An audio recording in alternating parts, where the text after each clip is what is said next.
The morning mist still clung to the red earth roads of Yuman's village in Enugu state when Mama Obi saw the ghost. At least, that is what she would tell everyone who would listen, her voice trembling with a mixture of fear and wonder that would not leave her for many weeks to come. She had been walking to the morning market, her wrapper tied securely around her waist, her headscarf protecting her gray hair from the early dampness. The compound she passed belonged to the Okoro family, newly returned from the city. Through the wooden gate, left slightly ajar, she saw a young woman drawing water from the well. The woman's movements were graceful, practiced, the kind of ease that comes from years of performing the same task. But it was not the action that stopped Mama Obi in her tracks. It was the face. 25 years. It had been 25 years since she had seen that face.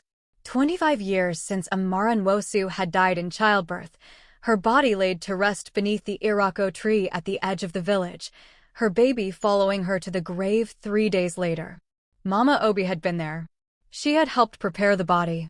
She had wept at the funeral. She had watched them cover the grave with red earth. And now, that same face was drawing water from a well, humming a tune that Mama Obi could not quite hear but somehow recognized. The bucket splashed into the well. The young woman turned, and for a moment, her eyes met Mama Obi's through the gate. The old woman gasped, stumbling backward, her market basket falling from her hands.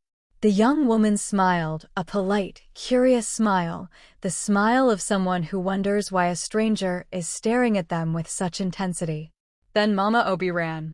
Her old legs carried her faster than they had moved in years, away from that compound, away from that impossible face, her heart pounding not just from exertion, but from a terror that had no name. By noon, the entire village knew.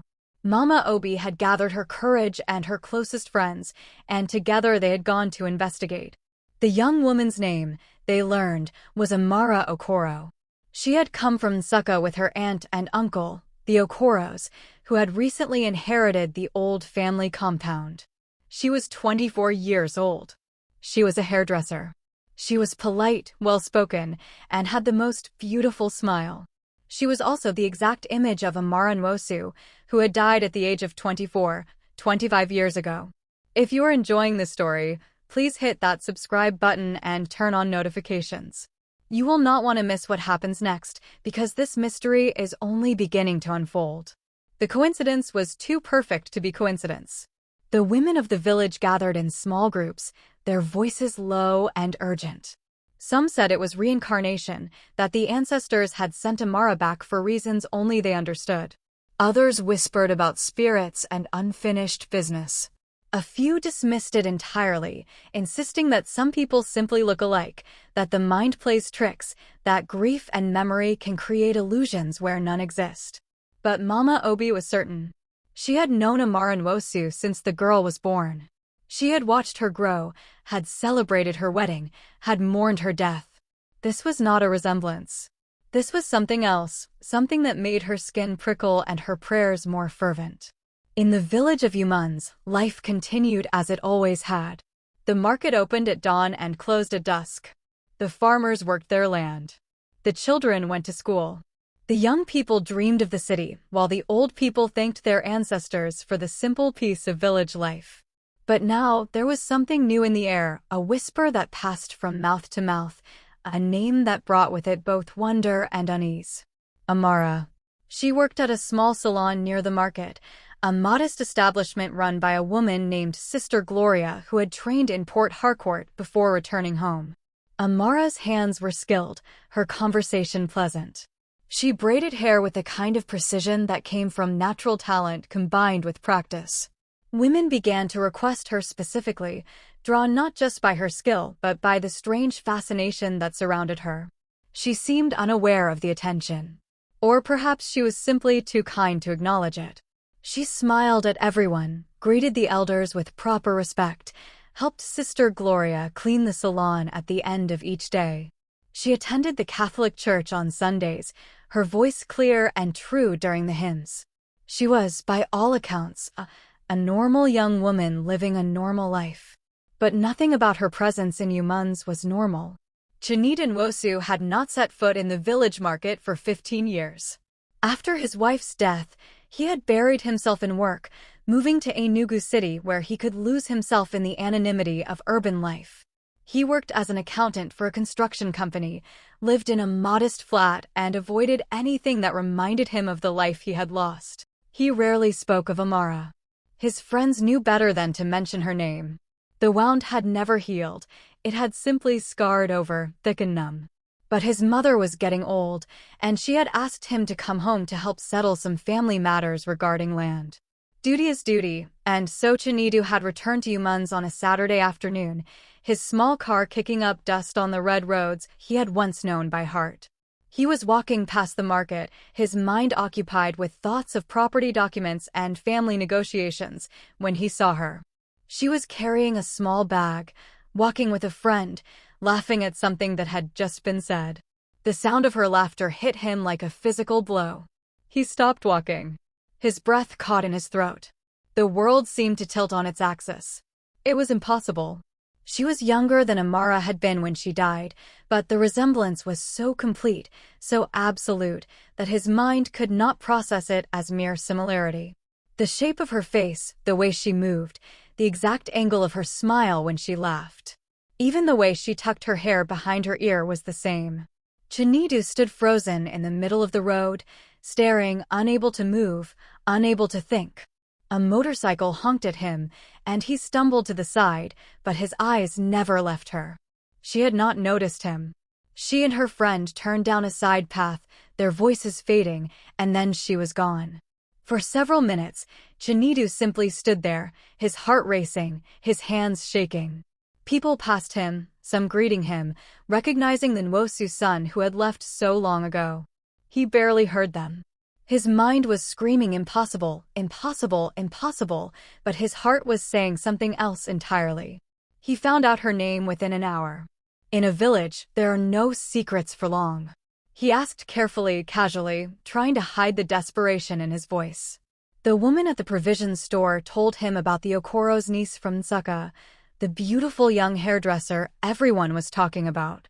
Yes, the resemblance was remarkable. Yes, people had noticed.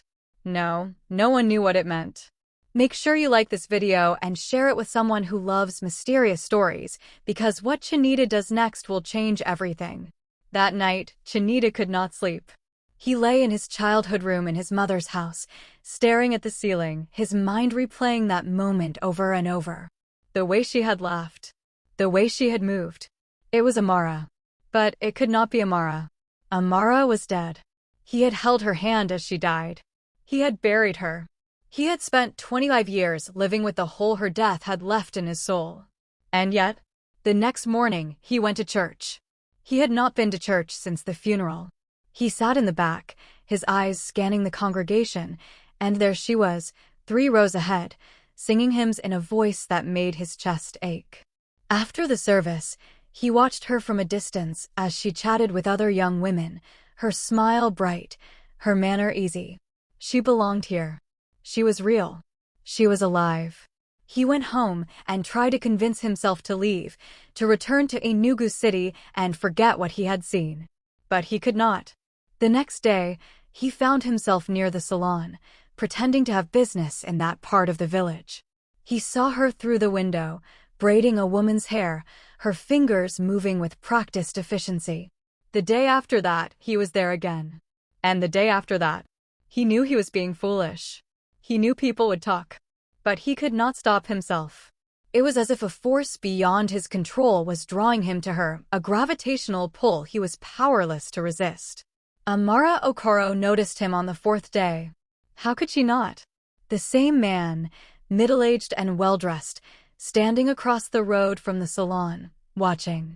At first, she thought he might be waiting for someone, but he never entered, never called out. He simply stood there, his eyes fixed on the window, his expression intense and sad in a way that made her uncomfortable. Sister Gloria noticed too. She asked Amara if she knew him, if he was bothering her. Amara said no, she did not know him, but something about the way he looked at her made her feel strange. Not frightened, exactly, but unsettled, as if he knew something about her that she did not know about herself. On the 5th day, she confronted him. She finished work and walked directly across the road to where he stood beneath the shade of a mango tree. Her heart was pounding, but she kept her voice steady and polite. "Excuse me, sir. Can I help you with something?" Chinita looked at her, and for a moment, he could not speak. Up close, the resemblance was even more striking. Every detail was correct. The small scar above her left eyebrow, barely visible. The way her eyes crinkled slightly when she was uncertain. The exact shade of her skin. "I am sorry," he finally managed. "I did not mean to disturb you. You remind me of someone." She studied him, her head tilted slightly. "Many people have said that. They say I look like someone who used to live here." "Yes," he said, his voice rough. "My wife. You look exactly like my wife." There was a long silence. Somewhere nearby, a rooster crowed. A child laughed. The normal sounds of village life continued around them, but in this moment, standing in the dust of the road, everything felt suspended. "Your wife?" Amara asked softly. "She died," Chinita said. 25 years ago. Her name was Amara too." The young woman's eyes widened slightly. She took a small step back, not from fear, but from the weight of what he was saying. "I am sorry for your loss. But sir, I am not her. I am just someone who happens to share her name and perhaps her face. These things happen." "I know," Chinita said, but his eyes were desperate. "I know you are not her. I know that. But—" He could not finish the sentence. What could he say? That every time he saw her, his dead wife's face smiled back at him? That his heart insisted on something his mind knew was impossible? That he felt like he was going insane, but he could not look away? Amara bit her lip, and it was such a familiar gesture that Chinidu nearly gasped. "I think you should go home, sir. I think this is not healthy for you. I am sorry for what you have lost, but I cannot be her for you. I am my own person." She turned and walked away, and Chinita let her go, but he knew it was not over. He knew he would come back. He knew that whatever this was, whatever strange working of fate or destiny or divine mystery had brought her to this place, he was caught in it now, and there was no escape. If you are watching this, comment below with your thoughts. Do you believe in reincarnation? Could this be something supernatural, or is it just coincidence? Let me know what you think. The village elders began to take notice. Chinita's behavior was becoming a matter of concern. He had always been a respected man, educated, hardworking, the son of a good family. But now he was acting like someone possessed. He barely ate. He barely spoke to his family. He spent his days following a young woman who clearly did not want his attention. His mother, Mama Nwosu, was especially troubled. She had loved her daughter-in-law deeply, and Amara's death had broken something in her too. But this was different. This was not grief. This was obsession, and it frightened her. She went to see the girl herself, this Amara Okoro who wore her daughter-in-law's face.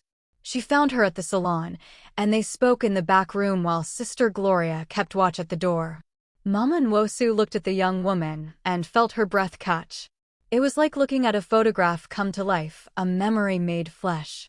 "You are not her," Mama Nwosu said, but her voice lacked conviction. "No, Ma," Amara replied respectfully. "I am not. I am sorry this is causing your family pain. Do you feel anything?" The older woman asked suddenly. "When you are in this village, do you feel like you have been here before? Do you have memories that are not your own?" Amara was quiet for a long moment. Then, slowly, she nodded. "Since I came here, I have dreams. Dreams of places I have never been, but I know them. I dream of a man who calls my name, and when I wake up, I feel sad, like I have lost something precious. But I do not know what it means." Mama Nwosu closed her eyes. "The ancestors work in ways we cannot always understand. Perhaps they have brought you back for a reason. Perhaps there is something unfinished." But the young woman shook her head. "I am not who you think I am. I have my own life, my own story. I cannot be someone else's second chance." Yet, even as she said it, something inside her whispered that it was not that simple. The dreams were getting stronger. Sometimes, walking through the village, she would turn a corner and know exactly what was around it before she saw it. She would smell something, frying akara or burning firewood, and a memory that was not hers would flash through her mind. And whenever she saw Chinidu, which she tried very hard to avoid, her heart would do something strange, something she could not explain. It terrified her. The confrontation happened on a Tuesday evening. Amara was walking home from the salon, taking a shortcut through the narrow paths between compounds. The sun was setting, painting the sky in shades of orange and purple.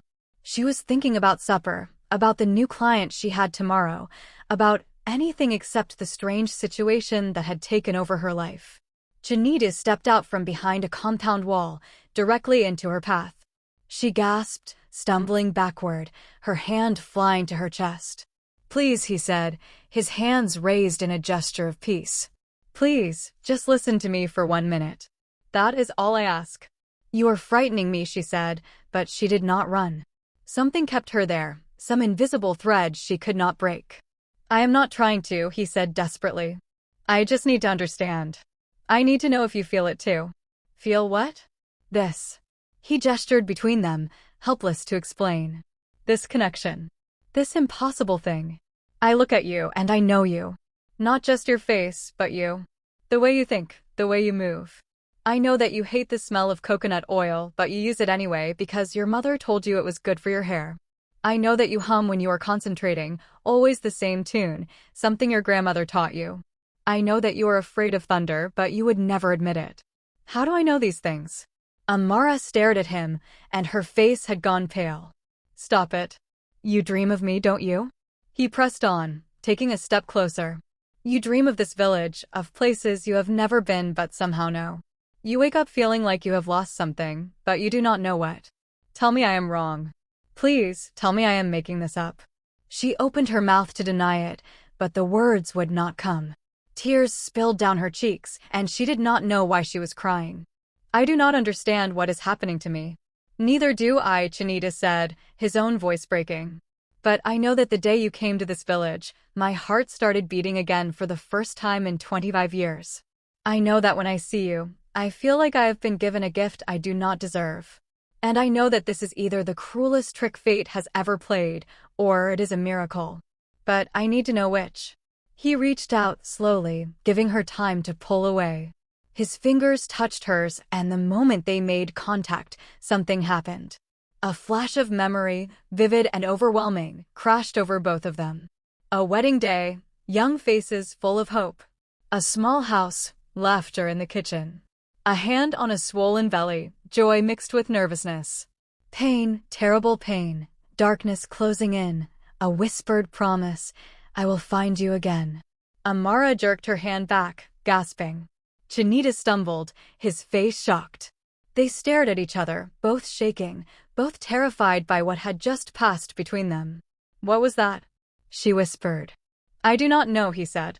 "But you felt it too." "I know you did." Before she could respond, a voice called out from a nearby compound. Someone was coming. Amara turned and ran, leaving Chinidu standing alone in the gathering darkness, his hand still tingling from her touch, his mind reeling from the impossible memory that was not his, but somehow was. Do not forget to subscribe and hit the notification bell, because this story is about to reach its most shocking revelation yet. That night, Amara could not stop shaking.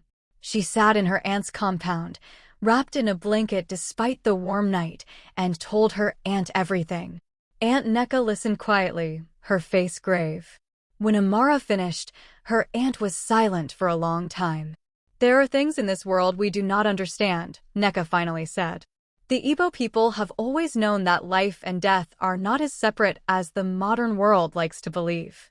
The ancestors are always with us. Sometimes they intervene. Sometimes they give second chances." "But why?" Amara asked, her voice desperate. "Why would they do this to me? I had a life. I had plans. And now I am haunted by memories that are not mine, feeling things I should not feel." "Perhaps because some loves are too strong to die," her aunt said softly. "Perhaps because some promises must be kept, even beyond death." The next day, Amara went to the church. Father Benedict was an old priest who had served the parish for 40 years. He had known the original Amara Nwosu. He had performed her wedding. He had presided over her funeral. When the young woman who wore her face walked into his office, he sighed deeply, as if he had been expecting this. They talked for hours. Father Benedict spoke of mysteries, of the things the church acknowledged but did not always explain. He spoke of souls and their journeys, of love as a force that could transcend physical death. He did not dismiss her experience. He did not tell her she was imagining things. "What should I do?" she finally asked. "That, my child, is between you, God, and your own heart," he said. "But I will tell you this. Chinedu Nwosu is a good man who has carried a terrible grief for 25 years. And you are a young woman whose life has been disrupted by forces you did not ask for. Whatever this is, it needs to be resolved. It needs to be brought into the light, examined, understood. Living in fear of it will help no one." That evening, Amara sent word to Chinedu through his mother. She wanted to meet him at the old Irako tree at the edge of the village, the tree where the original Amara was buried. If they were going to face this mystery, they would face it at its source. The moon was full when they met. The massive Irako tree stood like a sentinel, its ancient branches spreading wide, its roots deep in the red earth. The grave was there, marked by a simple stone. Chinedu had not visited it in years, unable to bear the pain. Unable to bear the pain. Now he stood before it, and beside him stood a woman who should not exist. They did not speak at first. Amara knelt by the grave, her fingers tracing the name carved in the stone. Amara Nwosu. Born 1975. Died 2000. Beloved wife and mother.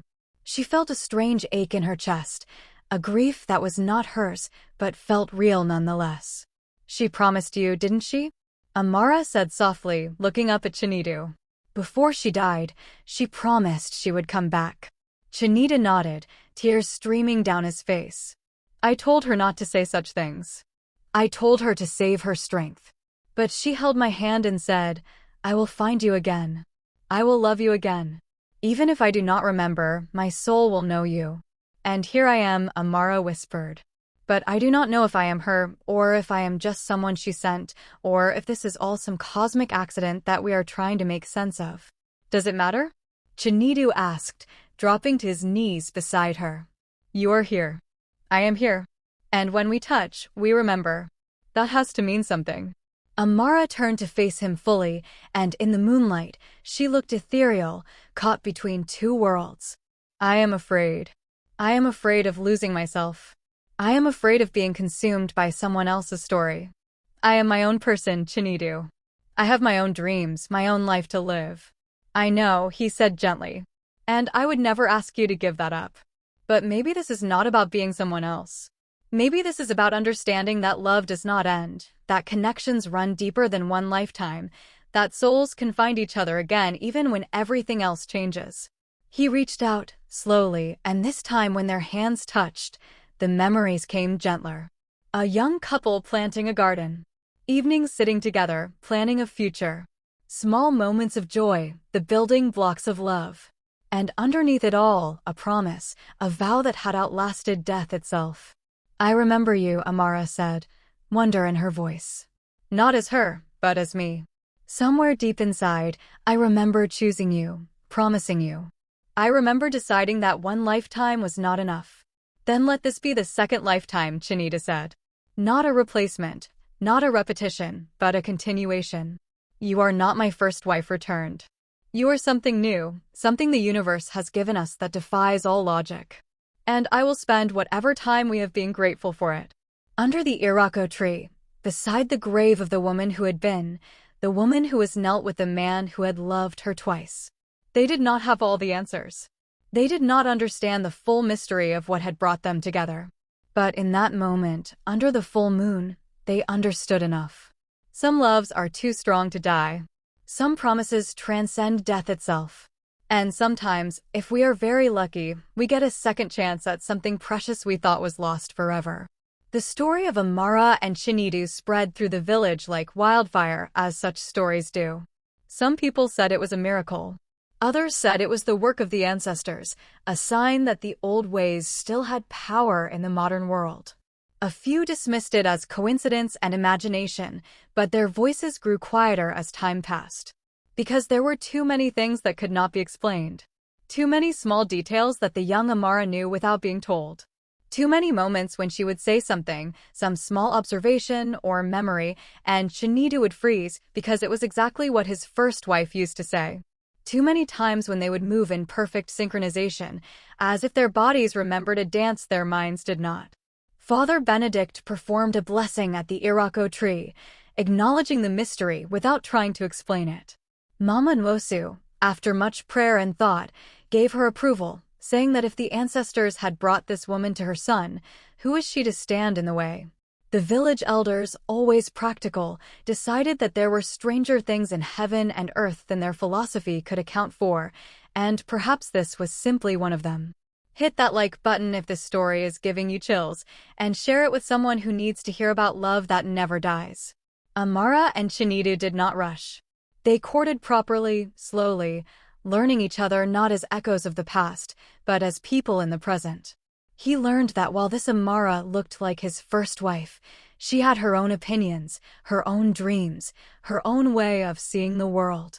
She was fiercer in some ways, more independent, shaped by growing up in a different time. He loved discovering these differences, even as he marveled at the similarities. She learned his story not as something she remembered, but as something he shared with her.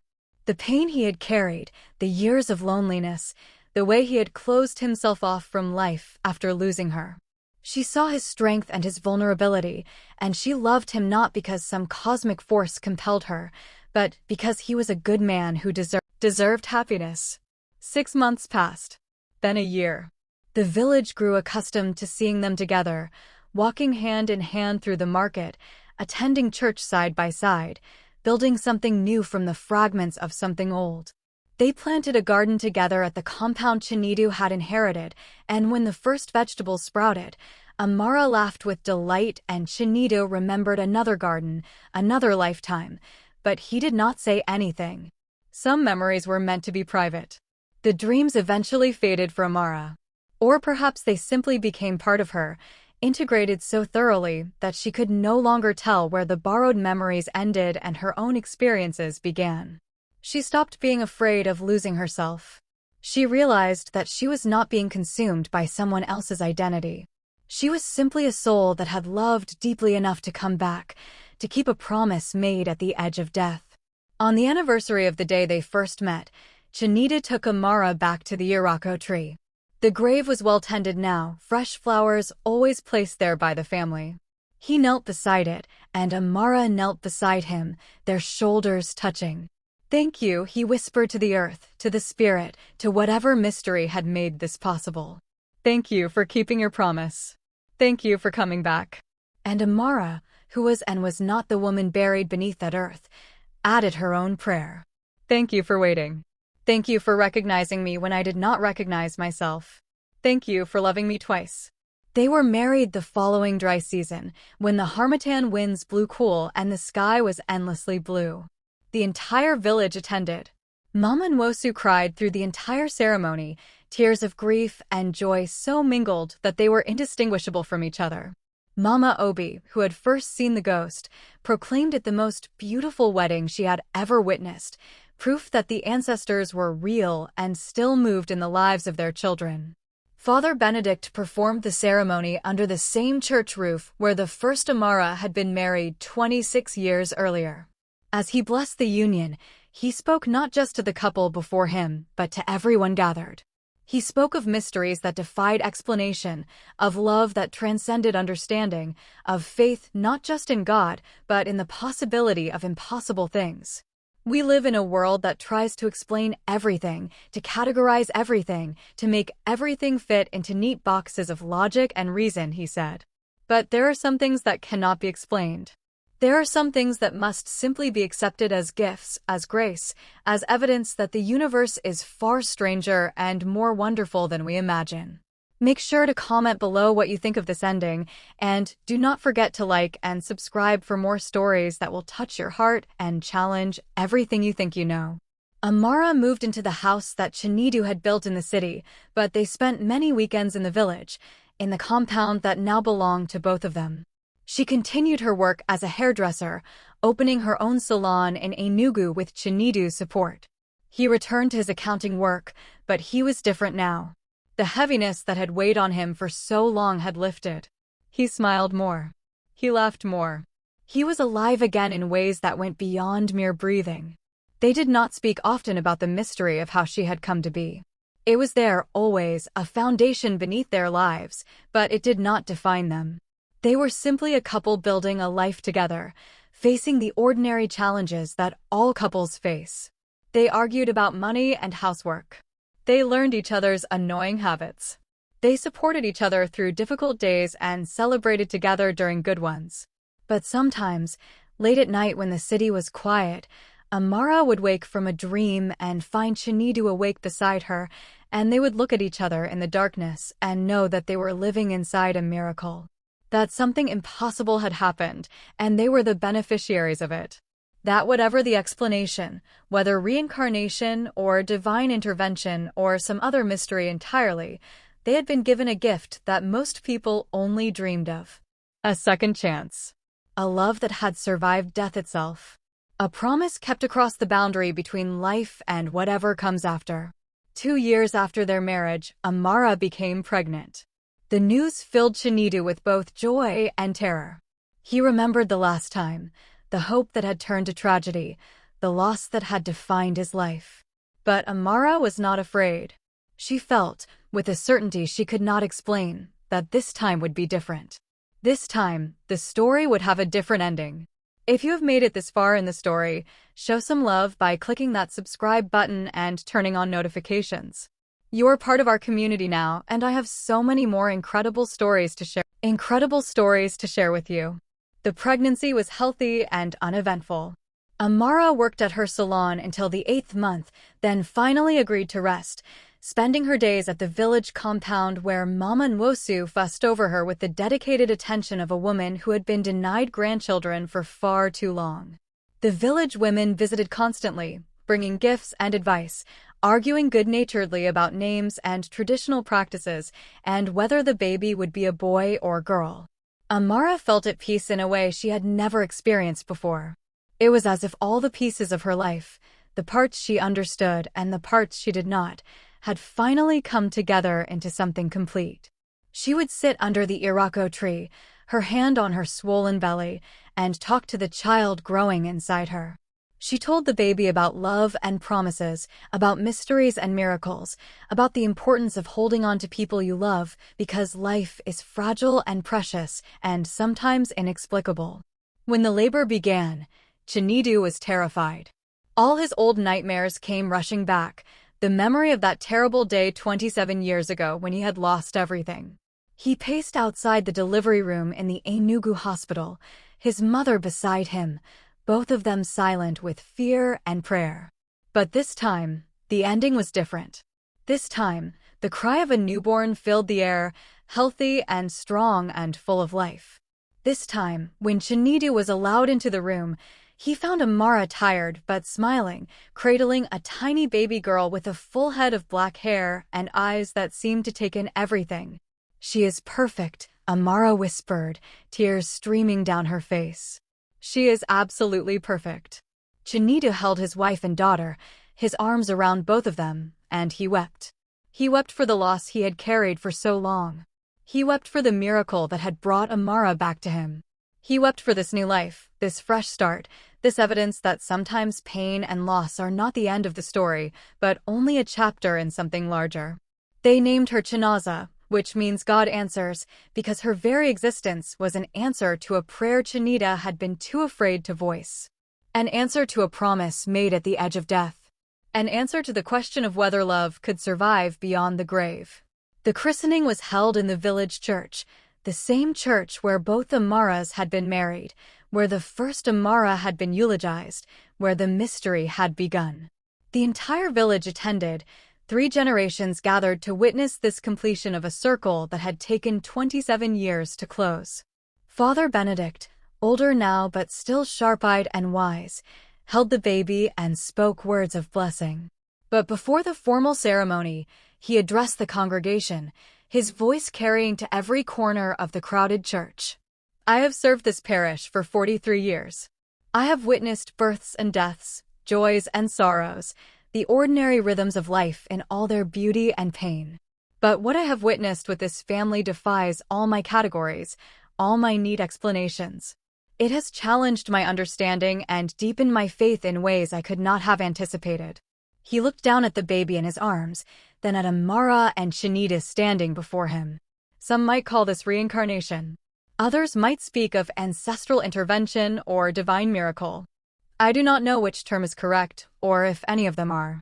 What I do know is this: I have seen love prove stronger than death. I have seen a promise kept across the ultimate boundary. I have seen two people given a second chance at something precious that was taken from them. Before we go, let me ask you to do 3 things. First, subscribe to this channel if you have not already. Second, like this video and share it with someone who needs to hear this story. And third, comment below and tell me, do you believe some loves are meant to last forever? The baby began to fuss, and Amara took her, bouncing her gently until she quieted. Father Benedict smiled and continued. This child is proof that from great sorrow can come great joy. That loss is not always final. That the universe, or God, or the ancestors, or whatever name we give to the great mystery, sometimes works in ways that shatter our expectations and restore our hope. The ceremony proceeded, and little Chinaza was welcomed into the church and the community. Afterward, there was a feast at the family compound, tables laden with jollof rice and fried plantains and peppered chicken and fresh vegetables from the garden Amara and Chinedu had planted together. Music played, children ran between the legs of dancing adults, and the air was filled with laughter and celebration. Mama Obi, now even more elderly but still sharp of mind, held the baby and proclaimed to anyone who would listen that she had known from the beginning that something special was happening. That the day she saw that face through the compound gate, she had known the ancestors were at work. Everyone listened politely, because the old woman had earned the right to her story, and because in this case, impossible as it seemed, she had been right. As the sun set and the celebration continued, Amara and Chinedu slipped away from the crowd, walking together to the iroko tree with their daughter sleeping in Amara's arms. They stood before the grave, the 3 of them, a family made possible by mysteries they would never fully understand. Do you think she knows? Amara asked softly, looking down at the simple stone marker. Do you think she can see what happened, what grew from that promise she made? I do not know, Chinedu answered honestly. But I like to think she does. I like to think she is at peace, knowing that the love did not end, that it found a way to continue. Amara leaned against him, and they stood in comfortable silence as the last light faded from the sky. In her arms, Chinaza stirred and made a small sound, and both parents looked down at her with wonder. This child who would never know the full story of her own origins, who would grow up accepting as normal something that defied all natural law. She would have 2 parents who loved her and each other, a village that celebrated her existence, and a legacy of love that had transcended death itself. That night, after the guests had gone and the compound was quiet, Amara wrote in the journal she had started keeping. She wrote about the day's celebration, about the joy of seeing her daughter welcomed into the community, about the strange and wonderful path that had brought her to this moment. And at the end, she wrote these words: I do not know if I am the same soul that made a promise 27 years ago, or if I am simply someone who inherited that promise, or if the truth is something even stranger that I cannot comprehend. But I know this: I love my husband with a love that feels both ancient and new. I love my daughter with a fierceness that defies explanation. And I am grateful, every single day, for whatever force or fate or divine grace brought me to this place, to this family, to this impossible second chance at a life I somehow knew I was meant to live. The years that followed were, in many ways, beautifully ordinary. Chinaza grew into a bright, curious child who asked endless questions about everything. Amara's salon thrived, becoming one of the most popular in Enugu. Chinedu was promoted at his company, his renewed passion for life translating into excellence at his work. They had another child, a son they named Chikwudi, God's destiny, and then a third, another daughter they called Amara, honoring the name that had traveled across time and death to bring them together. The village of Umans continued its timeless rhythms, the market opening each dawn, the farmers working their land, the children attending school and dreaming of futures in the city. But the story of the woman who lived twice became part of the village lore, told and retold, embellished and mythologized, until it took its place among the other great stories of the community. Mothers told it to their daughters. Fathers told it to their sons. It became a story about love and loss, about mystery and faith, about the possibility that some bonds are too strong for even death to sever. And Mama Obi, until the day she died at the age of 93, never tired of telling anyone who would listen about the morning she saw a ghost drawing water from a well, and how that impossible moment had been the beginning of a miracle. Thank you so much for watching this story all the way to the end. If it touched your heart, please take a moment to like this video, subscribe to the channel, and share it with your friends and family. Hit that notification bell so you never miss our weekly stories. Drop a comment below telling me what you think. Do you believe in reincarnation? Have you ever experienced something you could not explain? I read every single comment, and I love hearing your thoughts and your own stories. Remember, the greatest stories are the ones we share with each other, the ones that remind us that life is far stranger and more beautiful than we can imagine. Until next time, may your own love be strong enough to transcend anything this world throws at it. God bless you, and thank you for being part of this community.